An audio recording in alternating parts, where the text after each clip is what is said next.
ಕನ್ನಡಕ್ಕೆ ಹಾಕೋಬೋದ ಅಂತ ಹೇಳ್ತಾರೆ. ನಾನು ಹಾಕೊಂತ ಇದ್ದೆ, ಹಾಕೊಳ್ಳಿ ಅಂತ ಹೇಳಿದೆ. ಆ್ಯಂಡ್ ಮನದ ಕಡಲು, it's a very typical Yogaraj Bhat film. ಅದ್ಭುತವಾದ ಡೈಲಾಗ್ಸು ಮತ್ತು lots of philosophy and amazing visuals. And of course Yogaraj Bhat ಅವರ ಒಂದು ಕತೆ ಹೇಳೋ ಸ್ಟೈಲು, ಅದೆಲ್ಲದು ಏನು ನಾವು ಮುಂಗಾರು ಮಳೆಯಲ್ಲಿ ನೋಡಿದ್ದೀವಿ ಅದೆಲ್ಲ ಇದೆ.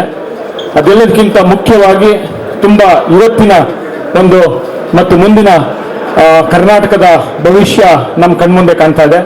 ಅದು ಸುಮುಖ ಮೂಲಕ ಇರ್ಬೋದು, ಮತ್ತು ಅಂಜಲಿ ಮೂಲಕ ಇರ್ಬೋದು, ಮತ್ತು ರಾಶಿಕಾ ಮೂಲಕ ಇರ್ಬೋದು. ಆಲ್ ತ್ರೀ ಆಫ್ ದೆಮ್ ಅದ್ಭುತವಾದ ಪರ್ಫಾರ್ಮರ್ಸ್. ಆ್ಯಂಡ್ ನನ್ನ ಮಗನ ಸೀನಿಯರ್ ಸ್ಕೂಲಲ್ಲಿ ಸುಮುಖ, ಆ್ಯಂಡ್ ಅದೇ ಸೀನಿಯರ್ ಥರನೇ ಆ್ಯಕ್ಟ್ ಮಾಡಿದ್ದಾರೆ.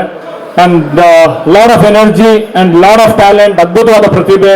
ನಮ್ಮ ಕರ್ನಾಟಕದ ಭವಿಷ್ಯ, ಮತ್ತೆ ಹೇಳ್ತಾ ಇದ್ದೀನಿ, ನಮ್ಮ ಕನ್ನಡ ಚಿತ್ರರಂಗದ ಭವಿಷ್ಯ ಅದ್ಭುತವಾಗಿದೆ ಅಂತ ಹೇಳೋದಕ್ಕೆ ನಮ್ಮ ಕಣ್ಣು ಮುಂದೆ ಹಲವಾರು ಪ್ರತಿಭೆಗಳು ನೀವು ನೋಡ್ತಾ ಇದ್ದೀರಾ, ನಾವು ನೋಡ್ತಾ ಇದ್ದೀವಿ, ಬೆಳೀತಾ ಇದ್ದಾರೆ. ಅದು ನಿರಂಜನ್ ಇರ್ಬೋದು, ಮತ್ತು ಹಲವಾರು ಆಕ್ಟರ್ಸ್ಗಳು, ಯಂಗ್ಸ್ಟರ್ಸ್ಗಳು ಮಧ್ಯ ಬರ್ತಾ ಇರೋದು. ಇವತ್ತು ಈ ಸಿನಿಮಾ ನೋಡಿ ನನಗಂತೂ ಒಂಥರ ಏನಿದೆ, ಪಕ್ಕ ಆಗಿದೆ. ಕರ್ನಾಟಕದ ಕನ್ನಡ ಚಿತ್ರರಂಗ ಒಂದು ಭವಿಷ್ಯ ಅದ್ಭುತವಾಗಿದೆ ಅಂತ Sumukha fantastic performer. And Anjali ನನಗೆ ಸರ್ಪ್ರೈಸ್ ಮಾಡಿದ್ದಾರೆ. ಅಂಜಲಿ ಅವರ ಹಿಂದಿನ ಸಿನಿಮಾ ನೋಡಿದ್ದೆ, ಪದವಿ ಪೂರ್ವ. ಅದಕ್ಕೂ ಇದಕ್ಕೂ ಅಧಿಗಮಾಂತರ ವ್ಯತ್ಯಾಸ.